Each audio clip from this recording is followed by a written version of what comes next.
heart of the foothills of western South Carolina, we found what only appeared to be the shell of a man known to all as David Hauser Banks IV. After days of searching, we finally caught up with David, and what we found was not what we expected.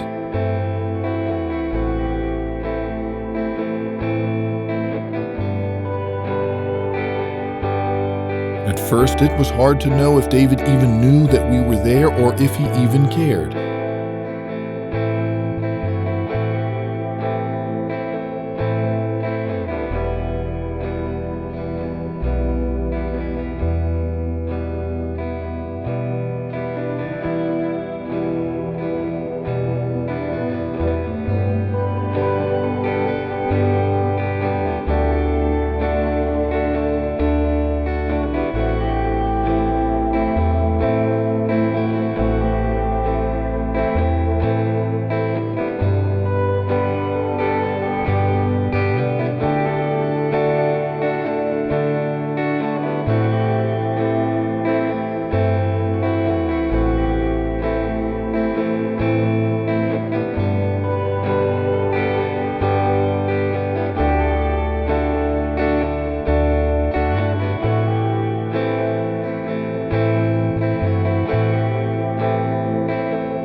But after hours of following him through the woods and listening to him ramble on about who knows what, we finally arrived at a little secluded cabin.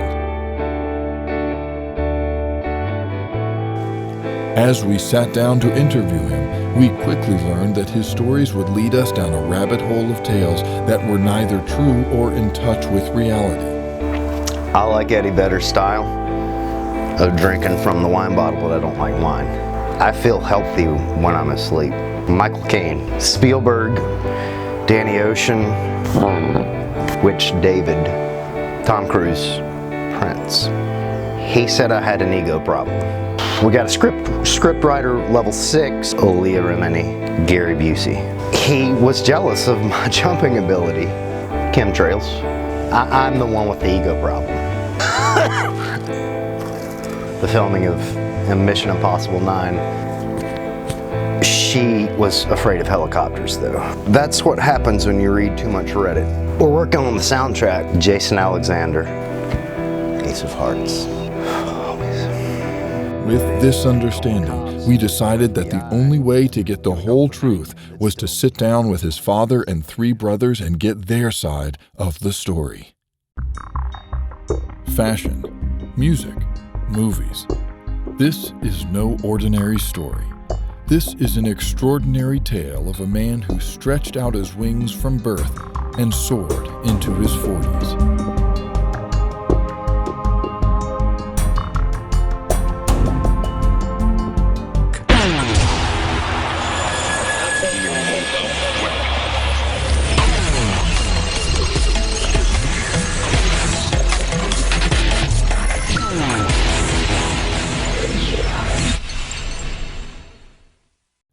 David Banks was born on June 12, 1977.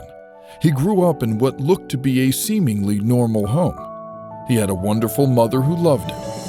But when it came to his father, although he loved him, he would find himself fighting an internal battle for the next 40 years. Yeah, it was evident early on, immediately, that conflicted with my competitive Banks gene, and so we had that dynamic going on. It got interesting early on. Dave Sr. was a competitive man by nature and had a hard time separating fatherhood from everything being a competition.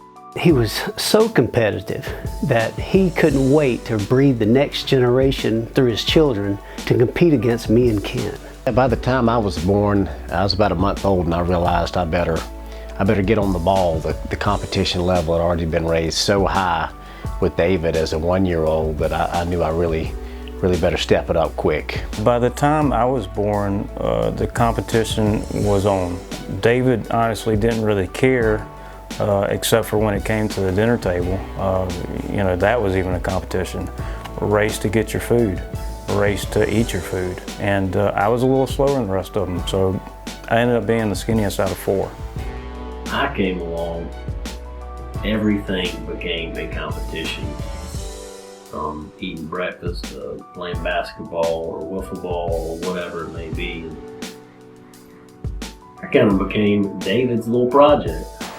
David Jr. would not be fazed by this, for an interest in sports would never take to him. He found it lacking in one of his most passionate interests. Got an idea that it wasn't going to be as much athletics as something else, another road. The red sweatshirt with the hoodie, that was, we didn't quite have it figured out. Was David cold? Yeah, I remember that pretty well. In fact, it's kind of hard not to remember that because it was weird. It was a little cool in the gym, so initially we didn't think much about it. It was quite cold, but that wasn't it. It was fashion. You heard some murmurings, some whispers in the background. Everybody wasn't quite sure what was going on, but later on we figured out. He was making a fashion statement. I mean, that was David's thing. He really wanted to make his mark in the world early on with his appearance. As David moved through life, this would be a part of him that would never leave him. Everywhere he would go, he saw it as another opportunity to express his sense of fashion. When we return, we'll take a look into his love for animals.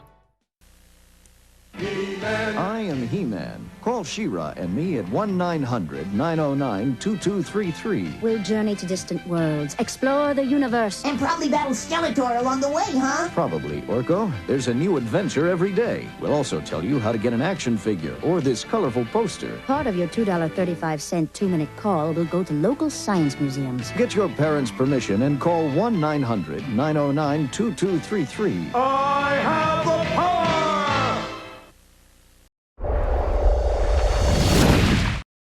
David, since he was just a young boy, loved animals. Yeah, David always had a special connection with animals. I remember one summer day, a snake crawled up into the yard, and it was a hog-nosed snake, which we'd never seen before. And when Mom came yelling in the house about this hooded snake, David immediately ran outside. Unfortunately for everyone involved, David didn't have a stitch of clothes on. But that didn't matter. He was going to get to that snake as fast as possible. This love for animals ran deep in his blood. It would seem to come mostly from his mother's side, as she would often adopt injured or orphaned animals throughout his childhood. Even recently, David found an orphaned possum and lovingly took it in and named her Ninja. When we return, we'll take a look into his love for music. He'll fight for freedom wherever there's trouble. G.I. Joe is there. It's here, the G.I. Joe collection. Infantry Trooper. Codename Grunt. Bazooka Soldier. Codename Zap. Motor Soldier. Codename Short Fuse. Laser Rifle Trooper. Codename Flash. Ranger. Codename Stalker. Communications Officer. Codename Breaker. Machine Gunner. Codename Rock and Roll. Counterintelligence. Codename Scarlet. Commando. Codename Snake Eyes. Each sold separately. G.I. Joe from Hasbro.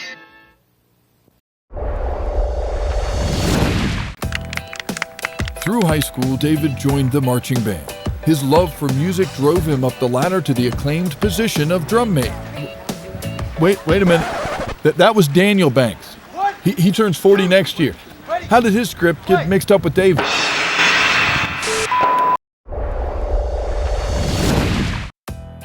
All throughout David's life, he has been an amazing artist.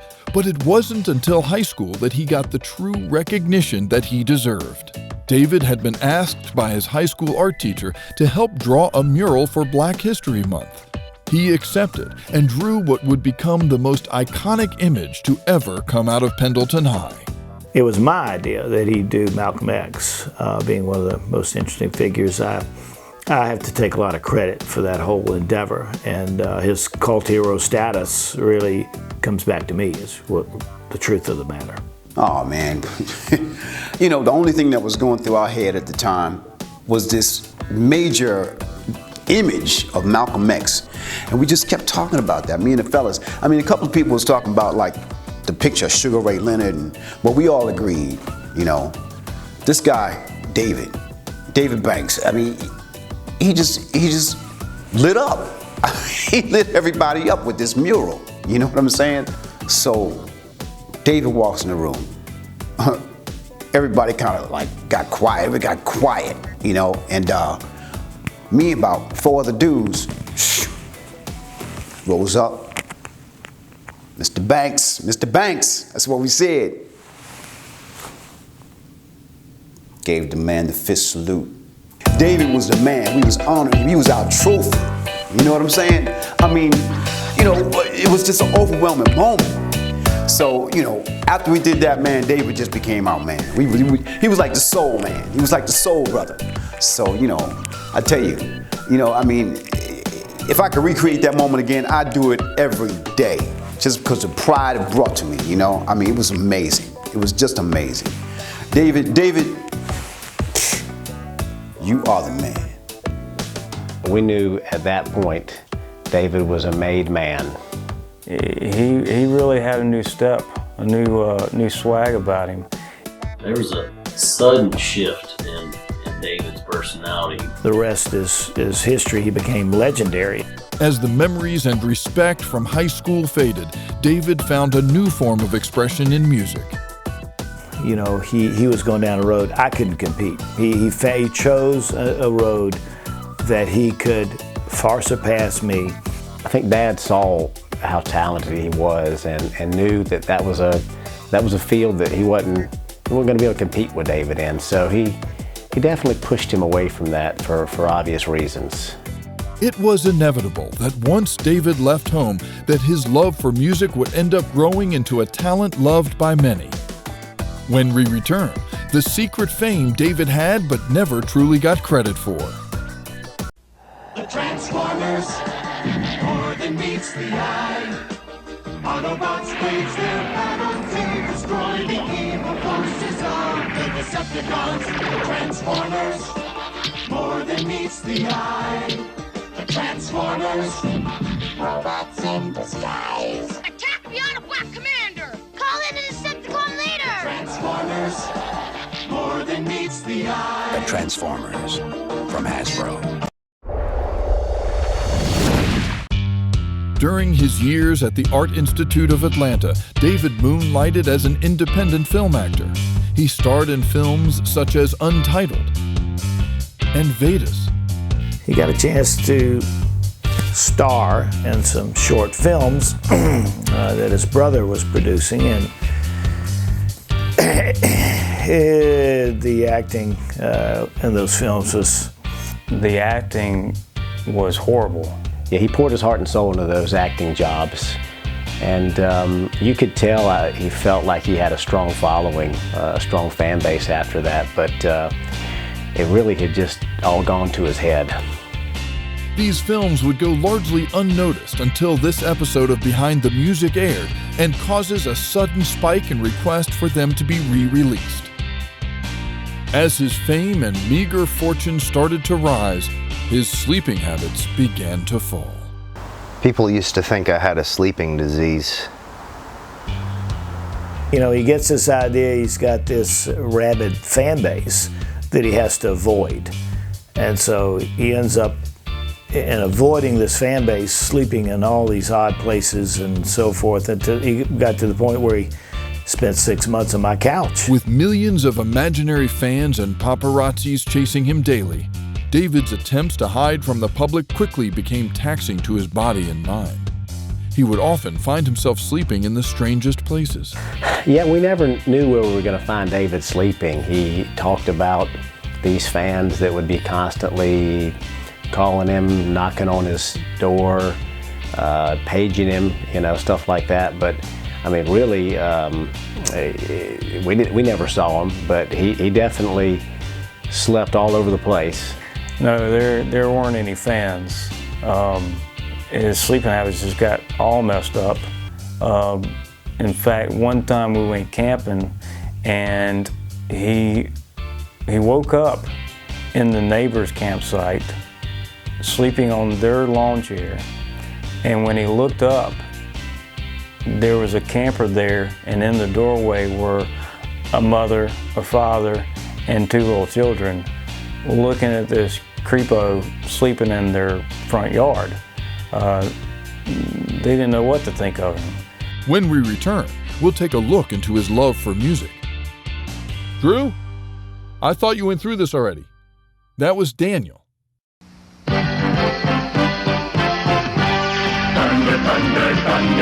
Introducing the evil mutant warriors, Ratero, Vulture-Man, Groom the Destroyer, battle against Lion-O and the new Thundercat allies, Hatchet-Man, Snowman, Tusker Warrior. The battle is on for the Sword of Omen.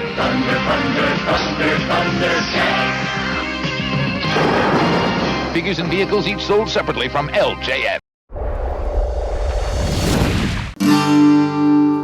Once the imaginary crowds died down, David decided to set his sights on the music industry.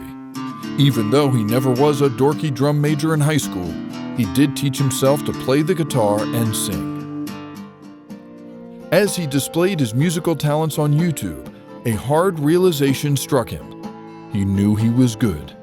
So good that the fans were bound to come back, and this time he might never find a place to quietly sleep.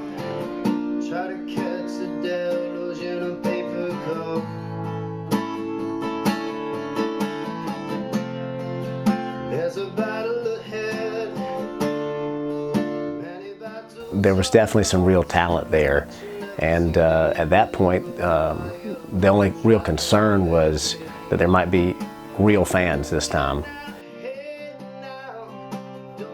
That's what he was good at. It was very clear that that's where his real artistic talent, I mean, he's an artist, he's a painter and a drawer, but he can sing. Oh yeah, David had a real musical talent. In fact, he learned most of that from, you got a second? He learned most of that from me. Y'all know anybody that can audition for maybe? Hang on, gotta get the vocals warmed up. I'm a little off. Can I come back another time? Man. All right. With this new revelation, David turned to the one place he could express himself, but knew that the fame would never haunt him again: instructional videos and commercials. The flash floor videos were amazing. They really sold the product. What was probably more impressive in the product, though, was David's film work there. We could never figure out how he did all that, you know. Not only that, he had the hands in those films of a hand model. That really is probably his truest calling. But, you know, how did he pull it off, doing that, you know, the film work, the editing, all that stuff all on his own? There's no way it could have been one of Drew's films. I mean, you ever seen any of Drew's work? Rough. David would end up connecting with maintenance technicians all over the U.S. in his starring role as David the Concrete Repair Guy. David was in them, but I mean, what made him great was the editing and the producing and the filming and the music. I mean, lights don't set themselves. I mean, you got to have some smarts about you to be able to make those kind of videos. David just showed up and all of a sudden he gets all the credit. You know, why'd you even bring that up now? The flash floor videos? Because he was in them? I mean, all of a sudden he turns 40 and you start giving him credit for stuff he didn't do. I mean, I don't know, David turned 40, so let's just say he walked on the moon. I'm just done. I don't want to talk about it anymore. I'm out of here. That's really it really is a sore spot. I mean, he really reached another level of stardom when he started to do his instructional videos. You see his face in the beginning. He does the glasses down like the guy on Miami CSI, I think, you know, the cool guy with the sunglasses or whatever his name is.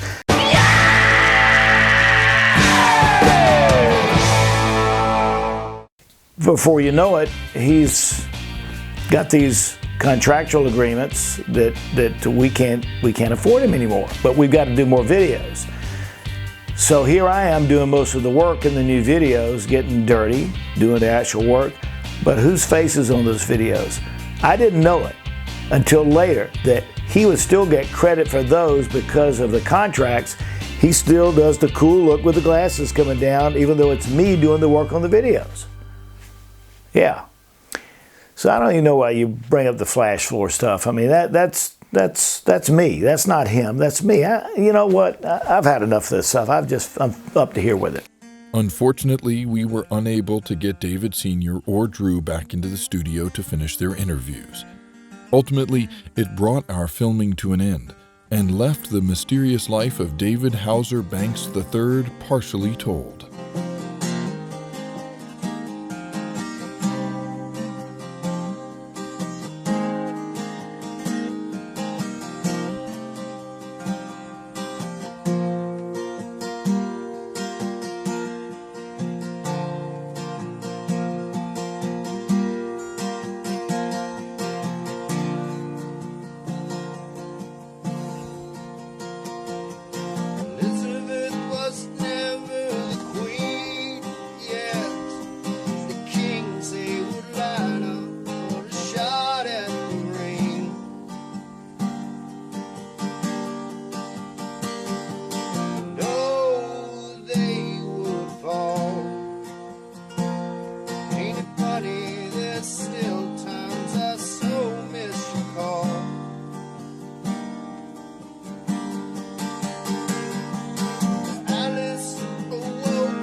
Oh, it does. Well, I tell you what, take that little brass thing beside you and put the candles out.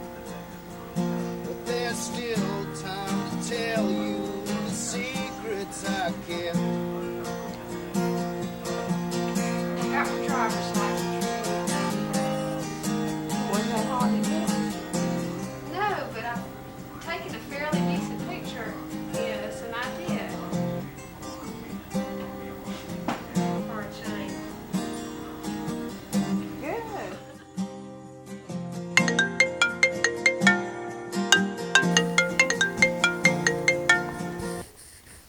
Yellow.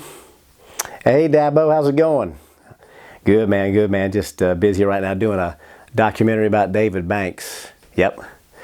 No, not David Banks, my dad. No, I know we should do a documentary about the William Perry basketball story at Fike. I know. No, I know. We should do one about the 53-yard field goal in Death Valley in practice that time. I know, and people do say we should do a documentary about the Brandon Streeter flag football win. I know. No, it's about David Banks IV, my brother. Yeah. I know, right? My dad's going to be ticked when he finds out this thing's not about him. Well, hey, man, I got to run. Yeah, just shoot me over those plays. I'll take a look at them, and I'll try a conference call with you and Coach Scott and Coach Elliott later on, give you some pointers on things you can tweak. Yep. All right, man. All in. Oh, how they fail, running their engines clean off the rails.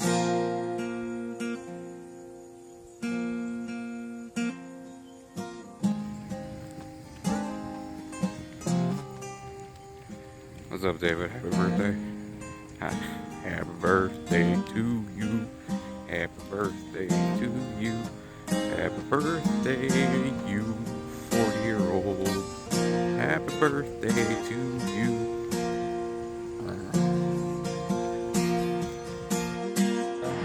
How you doing, man? Happy birthday, bro.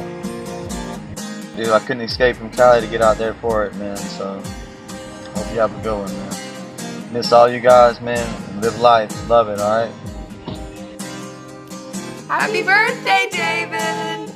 We miss you so much, and we wish that we could be there to celebrate with you. We love you so, so much, and we hope you have the best day ever. We love you. Happy birthday. Hey, David, just want to wish you a happy birthday. Sorry I couldn't be there. Hope you have a good one. Happy birthday, man. I'm stuck in traffic as always here in Atlanta. I know you see everybody out here. Stuck in this Thursday traffic. I hope you have a happy birthday, bro. Happy birthday, David. I can't believe that you're 40. But I do believe it. I was there when you were first born. Happy birthday, David. Happy 40th. You're about halfway there. We love you. Wish we could be there. Love you, dude. Happy birthday. Happy birthday to you. Happy birthday to you. Happy birthday, dear you.